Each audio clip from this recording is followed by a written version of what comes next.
Watch. Oscars. Best dressed stars of all time.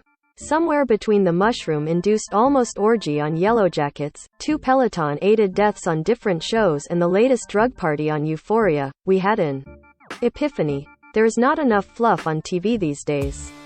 As of late, the comfort that our favorite series used to provide has slowly been replaced by an unexpected anxious feeling that has us hovering over the playbar on Netflix to see what is coming up in the next scene, like a monster waiting just around the corner. When did TV turn into our enemy? Of course, dreading the unknown and grappling with feeling out of control is nothing new, especially since COVID-19 entered our lives in early 2020. Quarantine may have given us more time to dedicate to streaming without FOMO or guilt, but lately, even our safe space has felt more like a panic room. Take, for example, Showtime's teen trauma drama Yellowjackets, which we were, to put it mildly, obsessed with like so many others. But as the episodes continued, our sense of anxiety heightened to the point where we were pulling a Harry Burns and watching the last scene first to alleviate the self-imposed. And then, immediately after watching, we would dive down a deep Reddit rabbit hole, reading theories, chuckling at memes and engaging in the discourse to the point where we were having weird dreams. Oh, the power of the Antler Queen. Yellowjackets isn't the only show to captivate its audience's attention and social media feeds. Mare of Easttown, The Undoing, insert Marvel series. Here are just a few of the series that dominated the pop culture dialogue during their respective runs and drops, taking over timelines with theories in. On the other side of the spectrum are the shows that caused debate and discourse. Think and Just Like That's recent run that polarized the Sex and the City fanbase and nearly toppled Peloton, or the endless conversation over whether or not Emily in Paris is a good show and if that even matters. Or how about, is Ted Lasso too nice now? And who can forget when we were all skipping to episode 3, minute 1950, of Sex, Life to weigh in on that penis scene. And when it comes to reality TV lately, the Real Housewives franchise now has a mythology more complicated than the J.R.R. Tolkien alliterative universe. And staying up to date with all things Bachelor Nation is harder than the keeping up with the Kardashians. If you are exhausted simply reading that list of shows, just wait. According to FX Content Research, the estimated number of adult scripted original series that aired in 2021 was 559 across cable, broadcast TV, and streaming services. So the pressure to keep up with the latest obsession was just another item added to the to-do list. You don't need an office water cooler to discuss OMG moments if you have Wi-Fi. The devil may work hard, but a TV lover is forced to work harder these days just to keep up with the never-ending carousel that is the medium's vast landscape. But there is still one genre that still provides the all-too-rare escape we used to take for granted. May we introduce you to what we lovingly refer to as our FML. Fold My Laundry shows? The FML genre is not a new concept and more than a few have even become breakout hits. Gilmore Girls, a small-town charmer about a mother and daughter duo who are addicted to coffee, junk food and pop culture references, became the little show that could when it premiered in 2000, cultivating a cult following and such strong goodwill that it led the revival trend, returning to Netflix as a limited series in 2016. In the same vein, Heart of Dixie provided Southern comfort during its 4-season run on the CW as Rachel Bilson's City Doc embraced, wait for it, small town.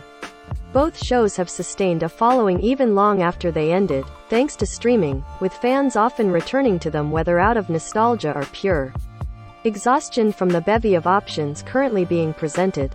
And just look at the everlasting popularity of sitcoms like The Office and Friends, both about a group of people viewers have continued to want to spend time with, outdated haircuts, questionable storylines and all.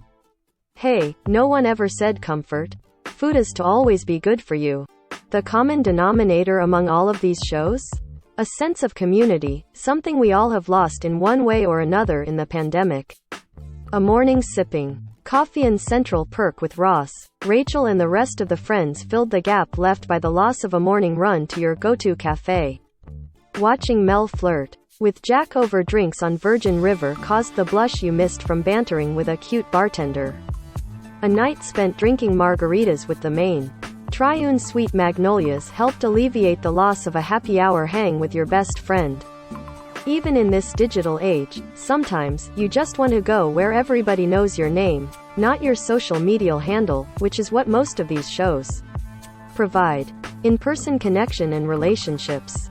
Cheryl J. Anderson, the showrunner of Sweet Magnolias, knew right from the beginning of the series that she wanted the viewer to feel like a member of the titular trio of friends, who get together weekly to laugh and cry over chips and guac.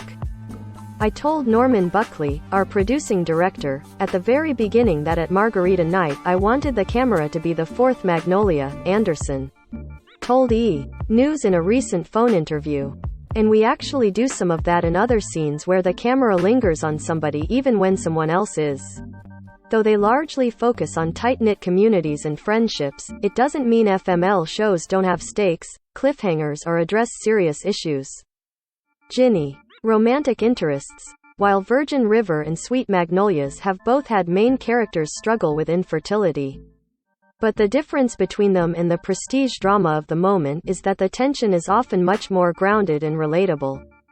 And the lack of plot device-sick as supernatural elements or a big murder mystery introduced in the first episode makes that a much more difficult needle to thread while also delivering the cozy, suburban fantasy viewers have come to expect.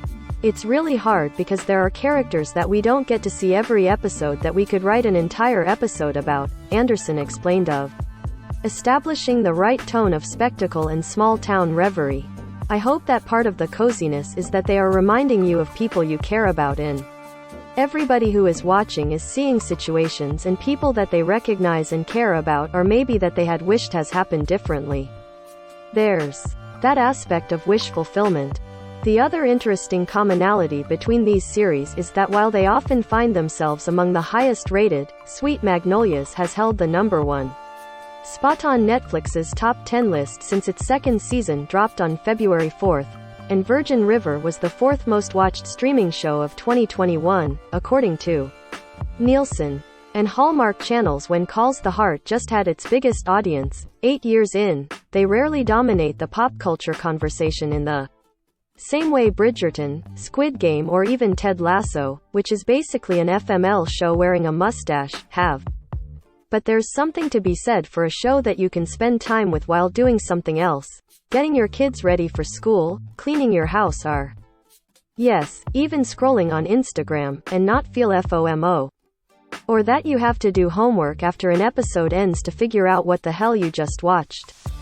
Anyone else have PTSD from reading endless novels featured in the background of scenes during the Lost era? Yes, there are cliffhangers and postmortems for these FML shows, but that rabid, insatiable demand for more just isn't there in the same way. Which is honestly refreshing. How often have we seen a series gain a large, devoted fanbase that inevitably begins to wane, moving on to the next big thing? See Revenge, Scandal, iRobot, every show that is heralded to be the next Lost, etc. So, you can have your too cool for school euphoria and true crime dramas posturing as social commentary. Right now, we'll take our dependable shows on Airfluff, thank you very much.